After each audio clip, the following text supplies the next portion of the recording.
Welcome to Cerebral Faith Live. If you're watching this on YouTube, if you're watching this on audio later, welcome to the Cerebral Faith podcast. I'm a little bit late doing the stream tonight because I had to go with my cousin and my dad to get a new phone because his had broke today. His just completely stopped working. It wouldn't hold a charge. It was almost completely out of battery. So he had to go there. He had to go to Spectrum and get a new phone. Get a new plan and all that. I got one for myself because I just happened to be there. I was thinking of getting a new phone anyway because mine has crap storage, like 16 gigabytes. I probably installed a total of 5 apps that didn't come with the phone, and that was a hassle. But all of that, and then I went, we went to Walmart because my cousin needed something from there, and that the whole process took a little over 2 hours, 2.5 hours longer than I expected. So sorry for being late, but today we're going to be talking about the New Testament, bringing the New Testament to life. Why should we believe what the New Testament says about Jesus, about what he did, his life, ministry, death, and resurrection, and also even why some of the New Testament books were written. The book is called Bringing the New Testament to Life, and the author is someone who's, I should have probably asked him how he pronounced his name before I went on. But again, I was frantic because I was late, so I forgot to ask. But he's here now, and your name is Philip Cottraux. Philip Cottraux. Yeah. Okay, so it's I nice guess to I have should have thought to clear that up too before we got started. But don't worry, I'm used to it. So it's good to have you on the podcast, Philip. It's good to be here. Thanks for having me. So we're talking about your book, Bringing the New Testament to Life. First, like what prompted you to write this book? Well, it's kind of reflective of my own journey. So I think like a lot of us, I grew up in a Christian household where you're basically taught the Bible and that's it, and you're never really taught to question it. And it is what it is. It's like, this is the Bible, this is the Word of God, and these are the stories in the Bible, and that's it. And you never question it till you get out into the world, and then for the first time you're exposed to things like, so for me, like one time at work, I had a coworker asking me questions like, well, how do you know the New Testament, was written? I mean, it's been translated so many times, and from Greek, and who knows what the original one said. And being young and naive and not knowing anything about like New Testament scholarship or Christian apologetics, I was like, duh, I don't know. And so I experienced challenges to my faith for the first time, for sure, through some trials and tribulations. And fortunately, I did discover New Testament scholarship and found out that a lot of the things that atheists and skeptics were telling me to try to challenge my faith were actually not true. For example, the classic myth is that the Nicene Council decided which books of the Bible to include and which ones to ban, and the Emperor Constantine was secretly behind it all, and it was the sinister, evil Christian bishops trying to protect their own power. And that all comes from the Dan Brown Da Vinci Code nonsense, which sadly was a best-selling book that a lot of people still think is historically accurate. I actually started getting interested in Christian apologetics and found out there are good answers to these things. And in fact, a lot of the atheist challenges to Christianity are weak or non-existent or based on a lot of historical mistruths. I've always been a history buff. History was one of my favorite topics in school. It was one of the few courses in high school I always got A's in, as well as college. So my approach to history started, I've actually written one other book. It started off as a study on the book of Exodus, and then I sort of got interested in the historical evidence for the Exodus. That one is called Bringing the Exodus to Life. I made some mistakes with that book. I actually embraced the early date for the Exodus, but now I think the late date is more likely. So that book is actually now out of print. There's a few copies of it left. I'm kind of just trying to sweep it under the rug. There's like 5 or 6 copies of it left, and Dude, I've been there. I've been yeah, there. I published a hellacious doctrine defending the eternal torment view of hell. right. Then I became an annihilationist, and then I had to rewrite a portion of the book. So Yeah, I yeah. definitely know how that feels. People have said to me, well, why don't you just write a second edition of that book and just, rewrite a big part of it? And it's like, I could do that. It would take a lot of work, and it only sold like 100 copies anyway. So I'm like, yeah, why bother? We'll see. So I basically did want to move on to the New Testament because, I mean, that's really the core of Christianity anyway. I mean, that's the foundation of our faith. And I mean, the scholarship is not 100% on the Exodus. There are good, solid scholars that think a historical Exodus did happen, like James Hoffmeyer, Kenneth Kitchen, David Falk is starting to get famous on YouTube now. But the New Testament is not really historically under that much skepticism. Even atheist or agnostic scholars don't really doubt that there was a historical Jesus, that there was a historical Peter and Paul. And at least the basic outline is, but there is a lot of misinformation out there. I mentioned earlier the Dan Brown Da Vinci Code book. There's Jesus mythicism, the idea that there was no historical Jesus, that he was made up, that he's an amalgamation of different pagan myths and religions. So I started out wanting to clear up things like that and, answer a lot of skeptical objections. Like for me, there was a historical Jesus. And I mean, yes, I'm a Christian, so yes, I'm probably biased, but even if I were an atheist, I'd still believe in a historical Jesus because that's pretty much what the overwhelming consensus in New Testament scholarship is and the history of, ancient Judea. I do think the evidence is compelling that he rose from the dead. I tried to make that case in the book. But then from there, I think there's a problem with the New Testament that started when it was first organized by St. Jerome in the Latin Vulgate, which was that the New Testament books in our traditional Bibles is out of order. And it got arranged very strangely because it starts off with the Gospels with Matthew, Mark, Luke, and John, which most of us by now is pretty much well decided that Mark was the original first Gospel. And then from there, it's like Acts, and then it's Paul's epistles from longest to shortest. And then they weren't written in that order. And I discovered as I investigated the historical story behind each New Testament epistle, there's a story that unfolds. And it's really interesting. And especially when you compare it to the history of what was going on in the Roman Empire. So that really illuminates the New Testament books in a whole new way. And I think that is an untold story that so many Christians need to hear. And so I guess really that's the twofold mission of the book. I want to clear up misconceptions about the history behind the New Testament. I want to make the case that there was a historical Jesus, get behind the birth of the Christian church, but also show the New Testament epistles and why they were written and what it tells us about, the trials and tribulations of the early church. And what really struck me was how familiar it was. Like, these kinds of false doctrines that Paul was opposed to, like, it's really not that different from what we're opposed to today. I mean, we have liberal Christianity or progressive Christianity or whatever you want to call it, the prosperity gospel. I mean, it's almost like there's this old saying that the actors change, but the stage and the play remains the same over and over again. It's like history repeating itself over and over again. We're contending with the same kind of issues the early church contended with.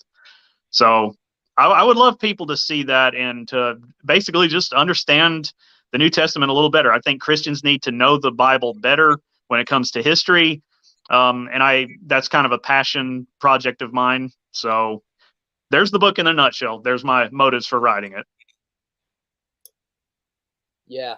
The in part one is you start off dealing with the historicity of the New Testament. You make a case for its reliability. We know what the original manuscript said. You make a case for the resurrection of Jesus.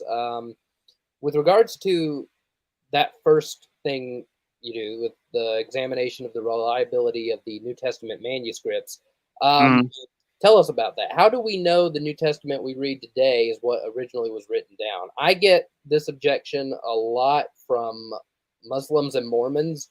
I get it from a lot of atheists too, but they really run wild with that. We needed we needed Joseph Smith, or we needed Muhammad, because the Bible got really distorted as it was copied so long. So God had to fix it. Apparently, he wasn't good enough to preserve his own word.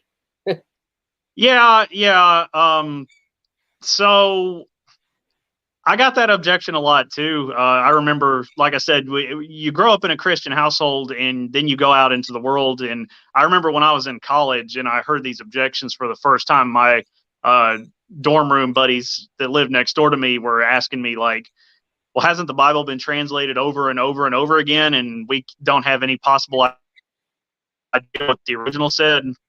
And I was stumped. I didn't know what to say. So I am glad I had the opportunity to research that. So there was a really nasty persecution against the Christian church in about the year 300 AD. This was before Constantine and the Nicene Council, and it was from the Emperor Domitian. Or no, it was Diocletian. My bad. That was the mistake on my part. So Diocletian unleashed a persecution against the Christians that was basically empire-wide. So you have a lot of Christians' manuscripts being targeted by that. And, his aim wasn't just to throw Christians, in the lion's den and things like that. It was to try to abolish their holy books, their sacred text and writings. So a lot of the Christian manuscripts were destroyed from that time period. And so this is where you get the phrase Alexandrian scriptures. So in the city of Alexandria in ancient Egypt, there was a treasure trove, a scriptorium of preserved New Testament manuscripts. We can't say for sure if it was the autographs, the original copies, but there were certainly a lot of very close to the original copies of the books of the New Testament. And these were targeted during the persecution, but they were hidden in like clay jars, and some of the early church bishops managed to hide them and successfully preserve them. So anything translated after 300 AD, so if we find a manuscript that's later than that, we refer to it as an Antioch scripture, because Lucian of Antioch was basically the first Christian bishop who started to try to translate and rebuild the New Testament. But if we do find Alexandrian scriptures, so any that are dated to before 300 AD, they typically are considered to be accurate. And so from about the late 1800s onwards, we found actually numerous versions of the Alexandrian text. We found I cover in the book the history behind each discovery, what's referred to as the Chester Beatty collection, the Martin Bodmer collection. So the scriptorium in the great city of Alexandria, they actually uncovered the ruins of a trash heap where when early bishops were making copies of the New Testament text, they were just throwing them away in a garbage heap. And those scraps were found. So a lot of different stories like that. Scraps of early versions of the New Testament manuscripts have been found. They are written in Koine Greek. They have been preserved and translated. The newest translations of the Bible, the New Testament, are based on those. And, I'm sure we'll get into what are called the textual variants. But basically, what we're finding is, the New Testament was pretty accurately preserved. The Christians actually did a great job of it. And so as far as like the absolute oldest, there's some controversy over, I believe it's P52, Papyrus 52, which is earliest copy found. It's a portion of John chapter 1. I believe it's a portion of John chapter 1. It dates to about, early estimates were 90 AD. Now it's more likely probably 110 or so. That's within about 30 years. So it's not too far after the original book was written. So far, anyone who's examined the New Testament papyri, the Dead Sea Scrolls gets a lot of credit and is a lot more famous. And I'm not sure why that is, because the story behind the discovery of the Dead Sea Scrolls for the Old Testament text is like a very well-known story, and there's been a lot of volumes of books. The New Testament papyri were found almost in the same manner, and the light they're shedding on is there are no Christian doctrines that are under threat. We also see that from the earliest references to Christianity in Rome.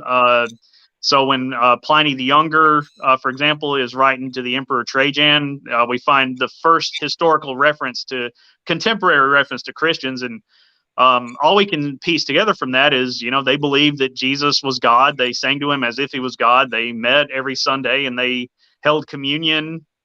And I mean, so there really isn't any evidence of any severe changes in the Christian religion, the Christian belief, or the Christian text up until well into the 2nd century. Yeah, that's really impressive evidence. And by the way, in your book, you talk about the comparisons between the New Testament and its earliest manuscript versus, say, Josephus and Homer's Iliad and Tacitus. Right. I've always been impressed by that, how the New Testament just outcompetes everything. What is the numbers there? I know that I don't actually have like the charts that I've looked at right in front of me, but I know the New Testament wins by a landslide. But then I think second place is Homer's Iliad. So, and that's about a 400-year difference from the originals to the earliest copies we found. And I believe that was within the New Testament papyrus discoveries as well. Early copies of the works of Homer were discovered amongst, it might have been the Chester Beatty collection. Yeah, and that was one objection that I had heard a lot, was there's such a huge gap between the life of Christ and the earliest Christian writings that we can't really know for sure what the first Christian writings said or who Jesus really was or what he taught. But it turns out it's a poor comparison, because there's actually, in ancient history, it always works out that way. Like, we almost never have contemporary references to a historical figure from right at the time he lived. It's usually sometimes centuries after he lived before we find the earliest biographies. So, for example, the earliest biographies of Alexander the Great are from 400 years after he lived. Whereas with Jesus, if he lived at about the window of 30 to 40 AD, and the earliest copy of the book of John we can find is, 110 or so, that sounds like a lot. It sounds like about 80-year difference, but that's actually really short in the grand scheme of ancient history. And we also produce 4 different biographies of him as well. So we have Mark, which scholars generally agree is the earliest, was probably written about 60 AD. So that's about within 30 years of the life of Christ. And even then, Mark is not the earliest Christian writing. So we have like 1 Corinthians and Galatians are within even less time than that, where Paul is mentioning, that they believe that Jesus had risen from the dead, that they practice communion every single week because of it, in honor of him, for example. Yeah, and that Paul's writings are written like 20 years after the death of Christ. Yeah. Yeah, and so one thing that struck me, and maybe I'm getting ahead of you, because if you're going to ask me what do I think is some of the best evidence for the resurrection of Christ, I am struck by the fact, no matter how much, and I'm just trying to be as objective with the history as I can be, but I'm struck by the fact that, such a short period of time, word traveled slowly in the ancient world. It's not like today where, you can chat with someone instantaneously on the other side of the world.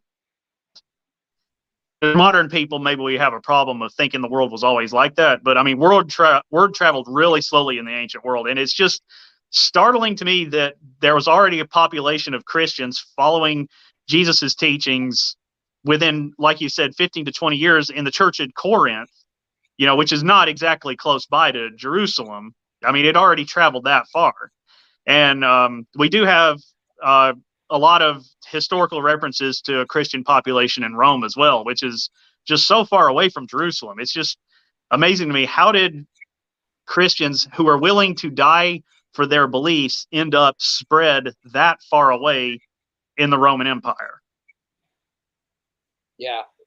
I remember earlier today, Michael Icona said something like, don't overstate the case for the resurrection. That was what the little graph, the infograph there said. Yeah. And he said, we shouldn't say things like, I can prove the resurrection of Jesus beyond a reasonable doubt, or the resurrection of Jesus is the best attested fact in history, because you'll end up damaging your credibility. I left a comment saying, he said, well, these things aren't true and they don't need to be. I said, well, I probably shouldn't. You probably shouldn't say it's the best attested fact in history, because things like the Civil War and the World War I and World War II are way better attested than anything from antiquity, because it's so recent. But I would say, you can say it's the best attested fact of ancient history and antiquity, and I think it is. I am more certain that Jesus rose from the dead than I'm certain that, say, the Rubicon River crossing happened, or pick any any random thing that's just taken for granted that happened in that same time period. I'm less certain that happened than I am that Jesus rose from the dead, because there's just like all of the facts that lead to the inference, whether it be, the crucifixion, the empty tomb, the postmortem, every single one of them has at least 5 different arguments to get you to that conclusion. And all of the naturalistic theories fail. And there's just, it's like having a security system with like 30 redundancies. So, like, even if a skeptic were to knock down one argument for one of the facts, well, he'd still have like 9 more to knock down before he could convince me I'm not justified in believing, say, that Jesus's tomb was empty. Right.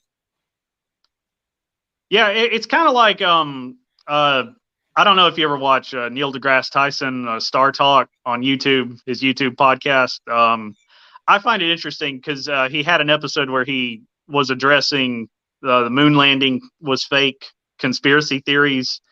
And he said something very similar to what you said. Like, if you're going to say that, the government faked the moon landing back then in the 1960s, like, there's so many things that you run into, like, why didn't the Soviets, who were spying on us at the time, find out and tell the world they staged the moon landing? Why didn't NASA, like, why did they fake all that paperwork, all the money they spent on rocket fuel, all of the technology and design, all the, thousands of engineers that they hired to design and build the rocket ships, all the prep that went into it.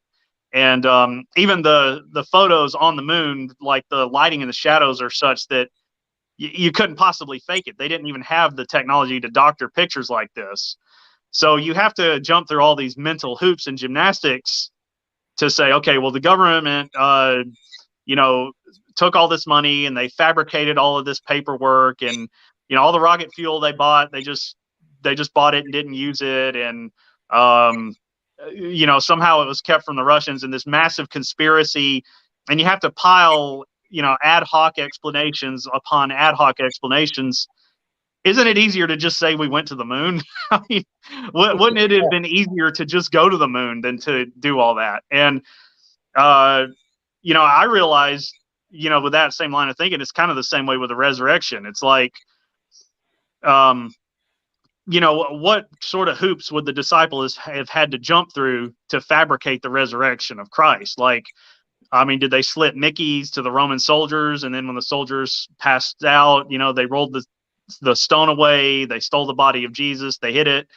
They did all of this, even though during the life of Christ, they didn't even understand what he said, what he meant when he said he was coming back. And then they died for it, and they somehow got Paul in on it. They somehow got somebody who was persecuting them. Yeah, and so when they fabricated the story, they didn't make themselves the discoverers of the tomb. They made women who were not considered worthy eyewitness accounts. Then they brought Paul, one of their greatest enemies, one of their biggest persecutors. If he found out that it was all fabricated, he would have destroyed them completely from within. I mean, isn't it kind of just easier to admit that they did see Jesus alive after he was dead? And I realize that requires a big commitment, philosophical commitment. Do you believe in miracles? But I mean, just me trying to be objective and look at the history as objectively as I can, that was something I kept running to over and over again. It's just easier to admit that they saw Jesus alive after he was crucified. It's kind of like just admitting that we went to the moon.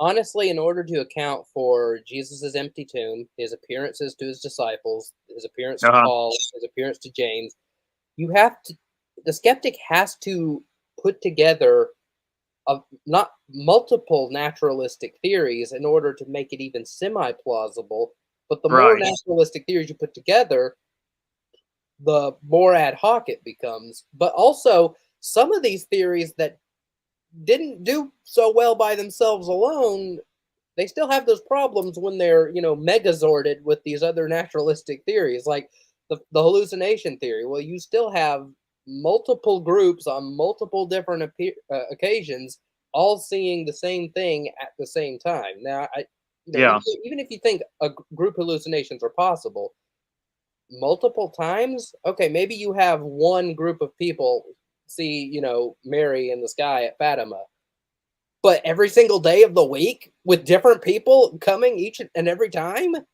that just doesn't happen.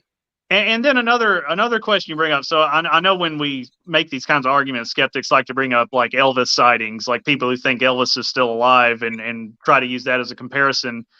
The difference is people who think they saw Elvis alive are not willing to die for it. Like if you actually threaten them with imprisonment and death, they would probably say, okay, I didn't see Elvis after all. And I might say the same thing with like UFOs and things like that. It just, it's the plain fact that people were willing to die for it. They were so convinced that they saw it. And another angle I took in the book too, and this was another thing that bothered me, because like I said, I think we should subject our beliefs to scrutiny. I think we should only believe things that do survive attempts to be scrutinized.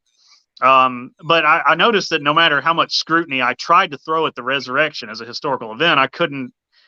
There was still just stuff that didn't add up to me from a skeptical standpoint. Like Jesus wasn't the only Messiah claimant back then. I mean, and there were definitely a whole class of apocalyptic preachers in early first century Judea. John the Baptist being one, of course, but there was also one named Honi the Circle Maker.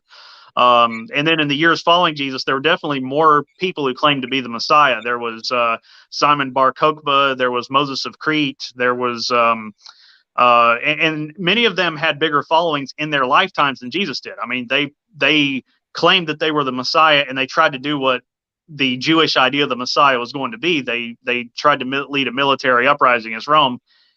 But every single one of those men died, and after they died, their movements fizzled out, and they just became forgotten footnotes of history. And you see that happening over and over and over again. And yet Christianity, immediately after, within the death of Christ, becomes a religion as far as spread as Rome. Like, yeah, what's happening here? And then, like, within the next 100 years, it's the largest religion in Rome. And now today it's the world's largest religion. It just kept growing and growing and growing and growing. Like, it's just still hard for me to explain that from a skeptical standpoint. Yeah, that was a point I made in my video series too, that I didn't make in my book on the resurrection, but I included it in that Jesus is the only Messiah to actually get off the ground. And I always think of that famous quote from N.T. Wright. He said, "When your favorite back then, when your favorite Messiah got himself crucified, you either went home or you got yourself a new Messiah." Yeah. The Christians didn't do that, and they're the only ones who did. Mm-hmm. You have to wonder, like, why didn't this happen? Something had to happen that made them think, "Oh, this guy is not like those other messiahs that got crucified. This Right. guy is different." And I Right. think they saw him. You have to, I mean, you have to at least say they thought he saw him. Right. So it's a good argument for the postmortem appearances, I think. But I think the skeptic has his work cut out for him when it comes to explaining all those appearances.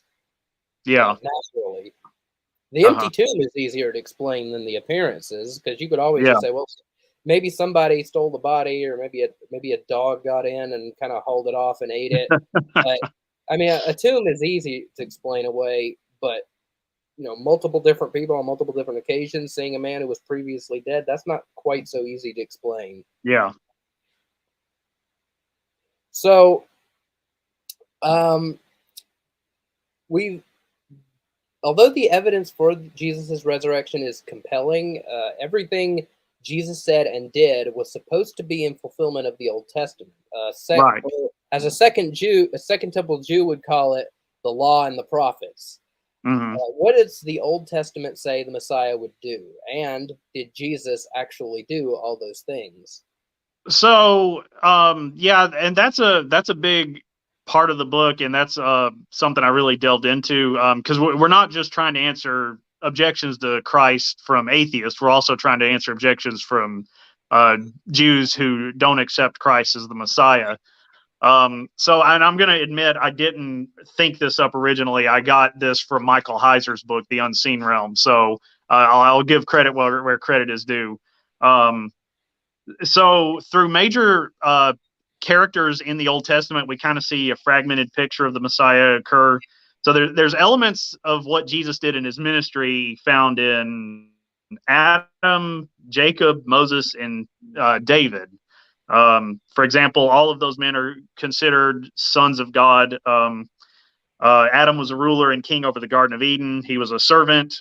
He suffered from sin. He was exiled, but he lived on through his descendants, which is resurrection contingent. Jacob as well was considered a son of God, favored among the nations, a servant, suffered for his sins, was exiled due to deceiving Esau, then lived on through the kingdom of Judea, which is, again, resurrection contingent. Moses was a son of God, a ruler over the Israelites, a servant. He suffered. He sinned by striking the rock. He was exiled and not allowed to enter the promised land, but he lived on through the law of Moses. Again, resurrection contingent. David was a son of God, a ruler and a king, a servant who suffered. Those are the effects of his sin with Bathsheba. He was exiled after being anointed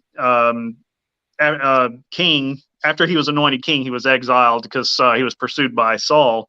But then he still lives on through his own lineage, and Jesus is the eternal continuation of the Davidic dynasty. So you see, there's a picture of who the Messiah is supposed to be that emerges in all of these figures. So the two most contested Old Testament prophecies are Isaiah 53 and Psalm 22. I definitely think, now, I mean, I fall on the side that Isaiah 53 is about the suffering servant. It's a prophecy of Jesus. You know, he's going to be broken and whipped and beaten for our sins. But there's been a lot of counter material objecting to that. That Isaiah 53 is actually referring to the nation of Israel. So I do address in my book why I don't think that could apply to the nation of Israel. It has to refer to a single person, a character in time. Same with this 22nd Psalm. Now, with that one, you can see why because David often wrote Psalms meditating on suffering. So you can definitely see why he would write those things about being conquered by his enemies. You know, he says, they pierced my hands and my feet. There's some controversy over what does pierced mean. Does it mean ran through, or does it mean like a lion? They were at my hands and feet. I argue that it doesn't matter either way. But one part of the 22nd Psalm that stands out to me is when David writes, "My heart shall melt like wax." If you read the details of the crucifixion, you do see medical accurate details that I don't think would have been fabricated by the disciples, because they didn't have much knowledge of medical accuracy. But with what Jesus endured with his body, from the lack of sleep, the hunger, the thirst, the being beaten and whipped and flogged before the crucifixion even begins, he likely died of heart failure from fluid surrounding his heart. And that would also explain why, when he was stabbed in the side, blood and water came out. And I think that in Psalm 22, when it says, "My heart shall melt like wax," Jesus actually fulfilled that by dying of heart failure. But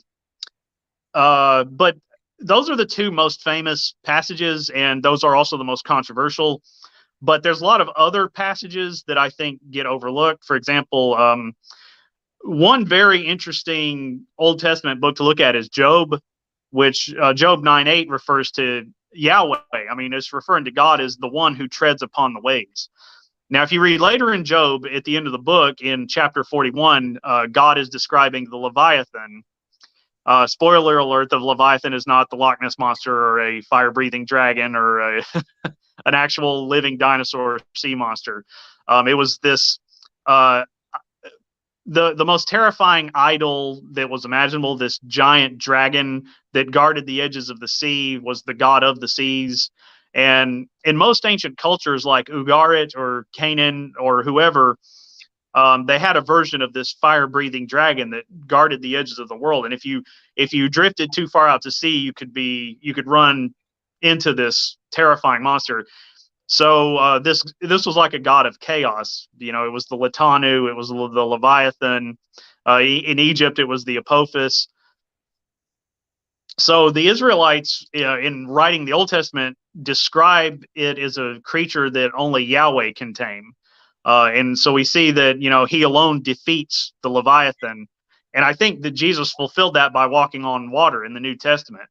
That's a hearkening to him being associated with Yahweh. I also think that when he calms the raging storm, that is also a fulfillment. The book of Daniel describes Yahweh as the one who rides on the clouds. Well, if you know ancient Semitic culture, you know that the Babylonians described Marduk as the one who rides on the clouds, and the book of Daniel was replacing Marduk with Yahweh. So only Yahweh was associated with appearing and riding on the clouds. Yeah, and Ugarit said that Baal was the one who rode on the clouds. Right, precisely. I think that Jesus is actually a Moses figure in Mark 1:9-11, when we read about his baptism. And remember, since we're pretty much agreeing Mark is the earliest of the four Gospels, it's very interesting that in the original Greek, when God parts the heavens, and when Jesus is baptized, and the voice comes down and says, "This is my beloved son, in whom I am well pleased," the word it uses is schizo, which is the same word in the Greek Septuagint that was used when Moses parts the waters at the Red Sea. The waters parted, schizo, and the Israelites came across. So that's sort of like inaugurating or anointing Jesus to take up the mantle of Moses to lead his people to freedom. However, I think the most overlooked and maybe the most important Old Testament prophecy of the Messiah is in Haggai 2:7, which, the second temple was built, and the glory of God was not in it as strong as it had been in the first temple because the Ark of the Covenant was missing. But there's a prophecy from Haggai that says, "I will come and I will fill the temple with my glory greater than there was ever before." So some sort of glory that was even greater than the Ark of the Covenant was coming. Well, if you don't believe that Jesus was the Messiah, you have no way that prophecy will ever be fulfilled, and it is a total lie because the temple's been destroyed, and nothing greater than the Ark of the Covenant ever did appear in that temple, unless Jesus was truly who he claimed to be. If he really was God incarnate in the flesh, and if he was the Messiah, he is the only possible candidate who could be a fulfillment of Haggai 2:7, that the glory of God would fill the temple greater than before. So when he appeared in Jerusalem and preached in the temple, that was the glory of God greater than the Ark of the Covenant coming true.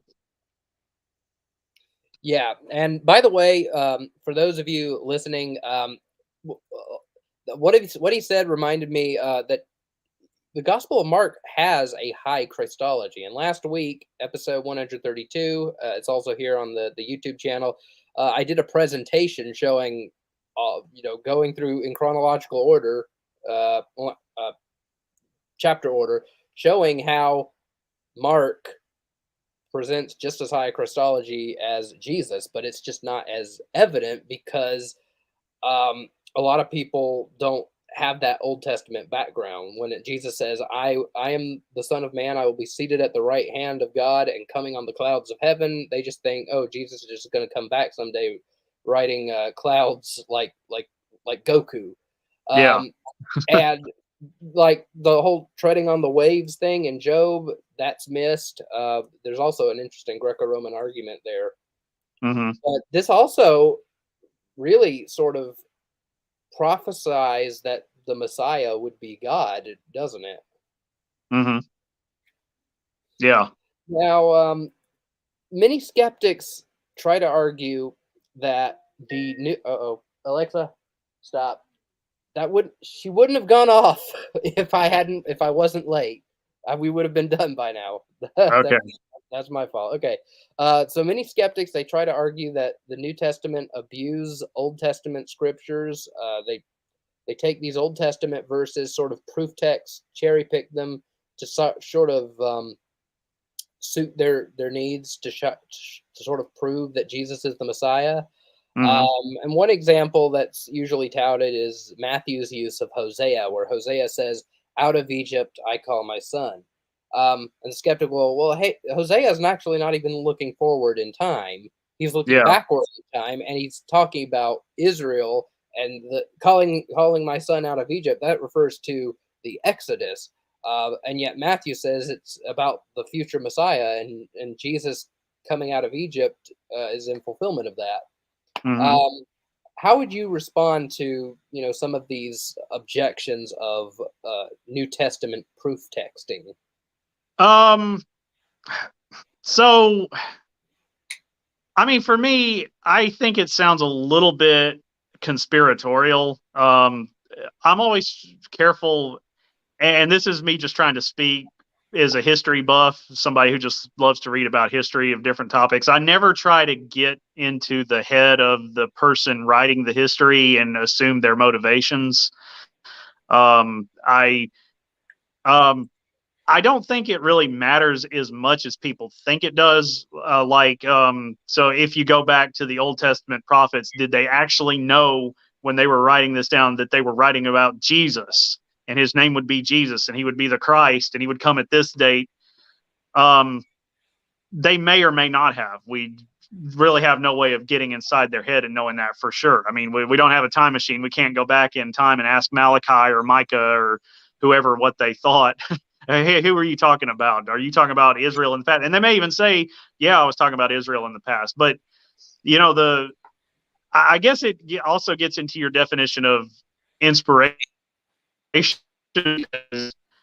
I mean, the Lord can work through people in different ways. And if God can inspire Old Testament prophets to write down a certain text, it could have several meanings. Like it could mean something to the people back then. It could be a symbolic allegory to the days of Israel escaping Egypt, but it could also have a double meaning to Christ in the future. I mean, I don't really think God is limited to one interpretation or the other. So I kind of have a hard time with that about the New Testament authors specifically tampering with the text or misrepresenting the story of Christ to try to make it fit with Old Testament prophecies. Like I said, that just is a little bit conspiratorial for me. And I try to not believe in conspiracy theories as much as possible. Yeah, the way I usually deal with some of these, I don't know how to account for all of them. Messianic prophecy is something I would love to devote intense study to. Someday, maybe after I finish my primeval history book, I can go. I can go into that, but Yeah. things like Hosea, for example, it just seems to me that they're doing what, say, a modern preacher might do with the story of Abraham and Isaac. It's typology. It's like I Yeah. think Matthew knew it was about the past, but it was like what you said earlier. It's like Jesus is sort of the new Moses, and he said, "Hey, look, Jesus, what's happening to Jesus?" And really, when you look at the story, it really is. I mean, what happened to Moses when he was a baby? There was an evil tyrant after him. His mother Right. had to hide him because otherwise, and because the Pharaoh was like, these Hebrews are going to rise up and they're going to take my throne. Mm-hmm. Same thing happened to Jesus. King Herod was after him. Mary had to take Jesus and flee. Yeah. And so there are a lot of parallels with Moses. And I think Matthew, knowing the similarities between some of the things that were happening to Jesus, some of the things that happened to Moses, he sort of took Moses's life as sort of a typological prophecy. And the Exodus was like a typological prophecy of what was Right. happening to Jesus. So like today we might, somebody, a preacher might be behind the podium and he might be talking about, Genesis 22 and Abraham sacrificing Isaac. And he would say, this very spot where Abraham sacrificed Isaac, that is where Jesus was crucified thousands of years later. Abraham Mm-hmm. sacrificed his only son, and that brought blessings to the world. Well, God the Father sacrificed his only son on this spot, and so thus fulfilled the prophecy. You have not withheld my son, my only son, from me. Um, I think that's what he's doing, and I think some of these can just be accounted for by realizing that not every prophecy is someday so and so will do such and such, but some prophecy is typological. Uh-huh. Yeah, I agree with that. I think that's a pretty good way to put it. I mean, people have always looked back into history to try to make sense of the present. That's really nothing new. So just really human nature, really. Yeah. So I kind of like for you to talk about Jesus's relations to the Jewish feast, which is also covered in chapter 3, because I found this section really fascinating. Yeah. Yeah, and so that was another thing. Actually, I'd written most of the book before I wrote that chapter, so that was one where I had done some research in this area and just got so excited. I'm like, well, I got to go back and add this somewhere. So, um, but yeah, so as modern American Christians, we tend to overlook the Jewishness of Jesus, and there's a lot we can learn from studying the Jewish festivals. So in that part of the world, the harvest cycles were everything. I mean, basically every feast that they had, you know, you have the barley harvest, the wheat harvest, so on and so forth. So the Jews had all these feasts that coincided with the different harvest cycles, and they became these big religious to-dos. Like, I mean, people traveling from it's almost wild to think about. It's not something we do as much today. So you think about living in the ancient world and you struggle to survive and you can barely feed your family and you're on the verge of starvation. And yet every year, on a certain date, you're going to pack up all your belongings and your family before the invention of cars and, just get on some donkeys and ride hundreds of miles across the wilderness to Jerusalem, the city of your ancestry, to do this religious festival, just to turn around and go home. And then in a few months, you're going to do it all over again. It's really crazy stuff. But Jesus was very much a devout Jew. He definitely honored the Jewish covenants and all of the Jewish feasts. And one of the ones that I think is the most interesting is the Feast of Booths or Tabernacles, which has a long and rich history so if you go back to the Exodus, right after it happened, when the Israelites crossed the Red Sea and got to the other side, the first thing they did was they set up camp in what the Bible calls Sukkoth. And so they built these temporary shelters out of palm fronds. And then in the book of Leviticus, it said you need to do this every year to remember what your ancestors went through. You need to reenact this every single year. You know, sort of like the with Thanksgiving. You know, we dress up like pilgrims and Native Americans, and we try to reenact this whole a story that is like it connects us to the birth of our nation and to our ancestry and to the settlement of the Americas. So they were commanded to actually leave their homes, go out in the desert and build palm fronds and do this every year to observe and remember what the ancestors did. And that's one thing I really think is fascinating about the Jewish religion is like there's so many rituals to remind them what their ancestors went through. And I think modern Christians are kind of ignorant about Hanukkah. You know, we think of it as the Jewish version of Christmas that's less fun because they don't have presents or Christmas trees. They just spin the little dreidel and light the candles for 8 nights. But if you read the history behind Hanukkah, it's actually pretty amazing. It's a really fascinating story behind that. And so they have all these feasts and festivals. And, you know, if you pay close attention in the New Testament, Jesus does actually observe these festivals as well. I mean, Hanukkah is briefly mentioned in John 10:22. That's, you know, Jesus is actually going to observe that feast in that chapter. But with the Feast of Booths, the nation of Israel had neglected to do it. So throughout the years, they didn't observe the Feast of Tabernacles like they were commanded to. And so in after the second Exodus, you know, after the Persians allow the Israelites to return home from captivity, and the Jews start to rebuild Jerusalem, and they rebuild the temple, and the second temple period starts. There's a series of reforms under Nehemiah, and it specifically references the Feast of Booths, and it says that the people wept because they realized they had not kept this up like they were supposed to. And what was really interesting about that verse, this is really a good study to me. It's Nehemiah 8, verses 9, 10, and 14 through 17 for anybody that wants to write that down and research this. When they were grieving, you know, usually you'd expect there to be a call of repentance. But Nehemiah instead says to them, go out and start drinking and eating and partying and celebrating and being merry. You know, he doesn't tell them to get down and start fasting and sitting on piles of ashes under sackcloth and crying and, you know, begging God to forgive them. He just says, go out and start living up the ceremony like you're supposed to. So the Feast of Booths throughout the ages by Jesus's time has become like the most elaborate holiday in all of the Jewish calendar. And they have added all these extra ceremonies and rituals to this whole celebration. It's kind of like with us, it's like July the 4th. It's like, man, we light it up with fireworks. I mean, they had, so during the Feast of Booths, they would come to the temple and the priest would go through this whole ceremony where he would stand up and he would have a jar of wine and a jar of water, and he would actually pour them down the side of the wall and let them mix together on the way down. And that is actually, if you read carefully, that's where Jesus, before the crowd, said, I am the living waters.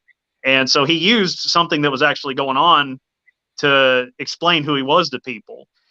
And later on, kind of like, you know, on July the 4th, we light up these fireworks at night. So there was this elaborate ceremony in the temple where the priest would ascend a high ladder up on high towers, and they would light these torches, these big, brilliant torches, and you could see, you know, it would light up the wilderness around Jerusalem for miles.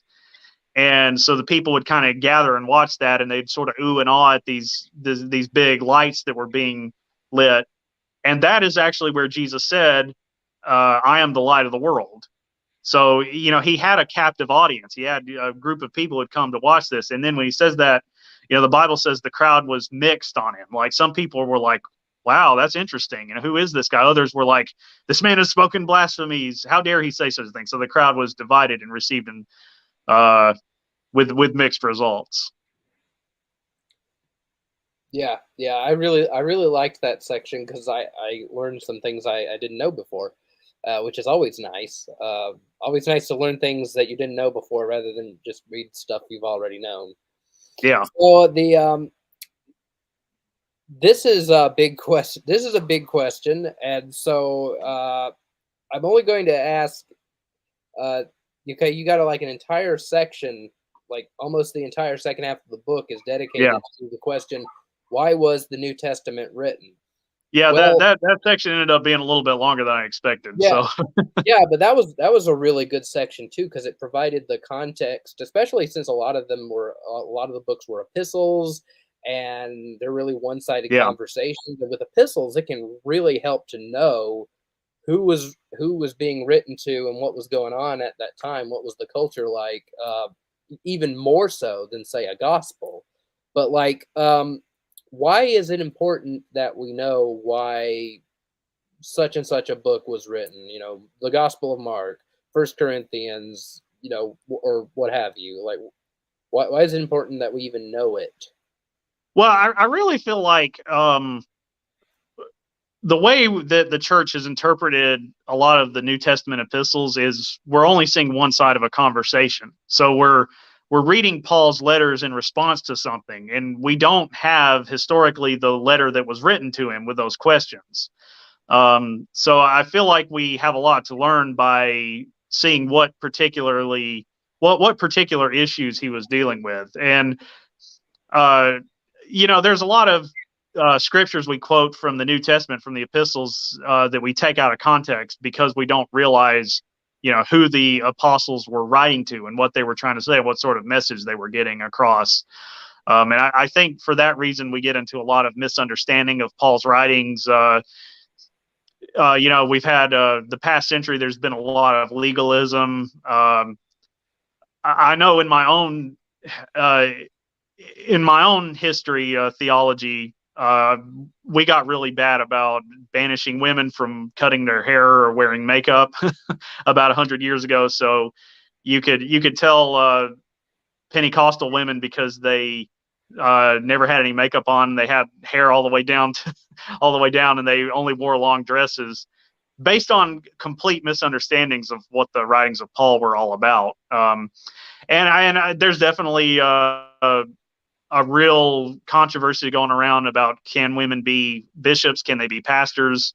Um, and I think that it's an overblown issue personally, but there are definitely women apostles, and there are some that were even employed by Paul who assisted Paul that he thanked later. And I think that, like in First Corinthians, for example, when Paul is referring to shut your women up or don't let them speak or let them keep quiet in the church, it's because those women in that church were doing these loud, attention grabbing shrieks and cries, that they had learned from their pagan neighbors. So Paul was telling them that this is a disruption. And somehow, like, people today have taken that as almost like law. It's like women are not allowed to speak in church. It's like, yeah, no, that's not what Paul was trying to say there. So, yeah, there can be a lot of legalistic misunderstandings and misinterpretations from the New Testament, from the writings of Paul, from people not understanding fully the context or the full conversation that was going on. And I know probably some old-fashioned Christians are hearing me say this and saying, listen to that liberal heretic, that progressive Christian heretic. Oh yeah, yes. Join the club. Yeah. I've got like half a dozen issues that I could be tarred and feathered for.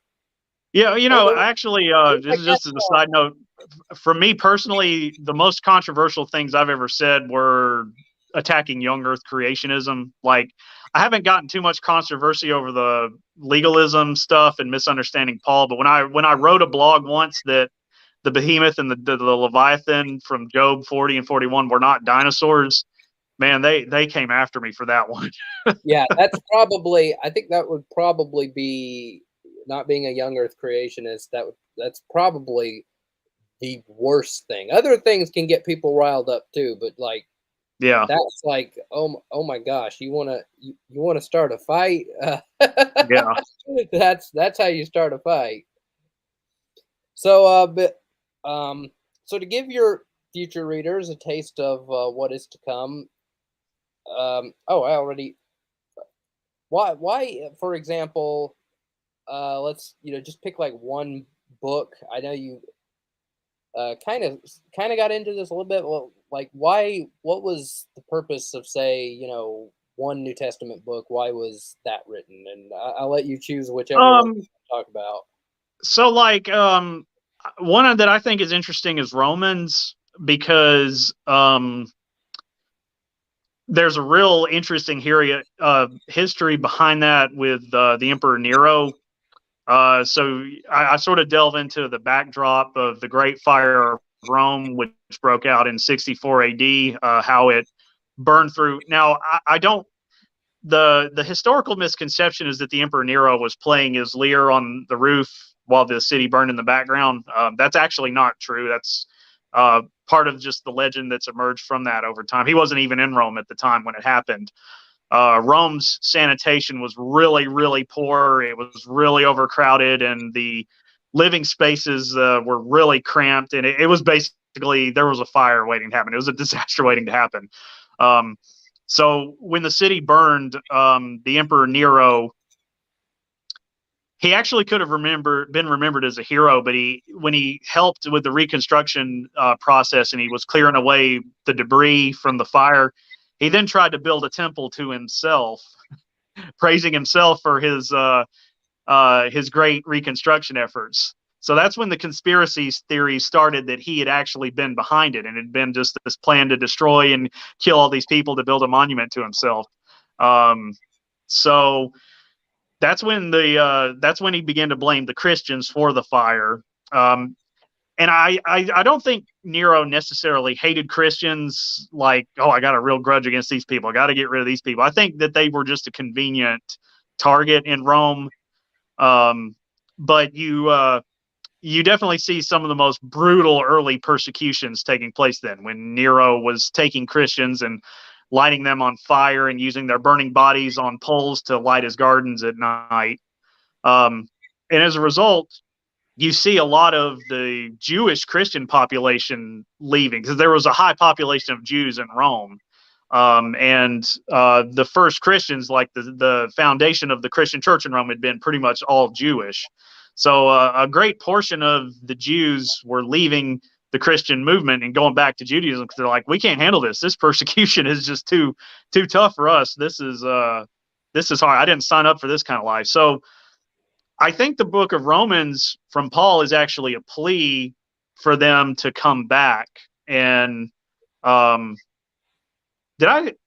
I actually maybe mixed up. I think I'm thinking of Hebrews actually now that I think Yeah, about it. it kind of sounded like you were talking about Hebrews because I like to Yeah, call I Hebrew. was talking about Hebrews. I said Romans all along, and I meant to say Hebrews. And because when I said Paul, I realized, wait a minute, I don't think Paul wrote Romans. Wait, I'm thinking of Hebrews, aren't I? So yeah, Hebrews I think is a plea for the Jewish Christians to come back to Christianity, and the author probably remains anonymous because of the persecutions. Because he doesn't want it to be traced back to him, because it's Christianity is illegal in Rome at that moment. So, but it's that's why there's such an emphasis on like Jesus as the high priest, as Jesus is a fulfillment of the messianic prophecies, and so on and so forth. So, yeah, there's a fascinating history behind that. There is a fascinating history behind Romans as well. But yeah, I just that was just a big misspeak on my part. Yeah, I'm glad you clarified that because as I was listening, I was like, wait a minute, this sounds like Hebrews. Yeah, it's late, man. It's been a long day. Yeah. So before we wrap up, do you have a blog, YouTube channel, or and so on that you would like to plug? Yeah. So I do have a blog. It's depthsofpentecost.com. I started it, I think, all the way back in 2015. I've been doing it almost every Saturday for that long. The blog was originally designed to be these, fire and brimstone Pentecostal sermons. And originally, if you go back and read some of my earlier stuff, and I'm like, yeesh, I was a bit radical back then, wasn't I? But over the years, it's focused more on Christian apologetics and Bible studies. Those are the two things I write about the most. The kind of stuff we've been talking about tonight. I definitely write a lot about the New Testament. I have Bible lessons. Every now and then I'll write about current events or science or philosophy because I'm just interested in those topics. Occasionally I like, because I love history, so occasionally I'll delve into weird history. I actually have a blog series on the history of the claim that aliens helped the Egyptians build the pyramids, which is a fascinating and bizarre history. But it's more fascinating and bizarre than the idea that aliens actually might have built the pyramids. I'm also on Twitter at Depths Pentecost. I'm on Facebook, just Philip Cottraux. I'm about to start an author page with the book out now, but I haven't finished it yet. That's currently in progress. I do have a YouTube channel. I have not uploaded anything to it in about a year. I do have a bunch of videos. It's just me talking about stuff. I actually hate making videos. I'm not a good video maker. I'm not. I don't have the technical skills as a lot of you other guys do. So I make a YouTube video and it's like exhausting. And when I finally publish it, I'm just like done. And I like, man, I hated doing that. So, Yeah, but it it is is there if rather anybody wants involved. to go and look at it. It is rather involved. I would have to I'd have to say it's like it takes me like probably 20 hours to make a video, whereas back in the back in the old days when all I did was run the Cerebral Faith blog, I'd just Yeah. type it up. Maybe it'd take me an hour. I find a picture to go with it, and then I uploaded it, and it was done. Yeah. Yeah, that's why I'm still a blogger and never really branched off as much to some of the other venues. But I Yeah. am on pretty much every social media platform except TikTok. I don't get that one at all. But Yeah, I can't. I went to YouTube because I saw like a lot of these other apologist YouTubers doing it, and I thought, I could probably reach more people if I was on this platform because it is a search engine and it's got yeah, an algorithm where things can show up, and um, so yeah, I just decided to do it. I'm kind of hoping that some of these live streams will get me through until I can resubscribe for story blocks because I don't think I'm gonna do that other style I planned on doing because it really didn't cut down on editing yeah, time like I thought, and it's less aesthetically pleasing. But I need to get to a financially comfortable place because you know that story yeah. block subscription is a little expensive. Oh, Which, by the oh, way, for sure. if you guys would like to help out with that, I have a Patreon at patreon.com/cerebral faith. Um, and speaking of patrons, um, before I leave, I want to give a shout out to my patrons because one of the benefits is that you get your name on the podcast.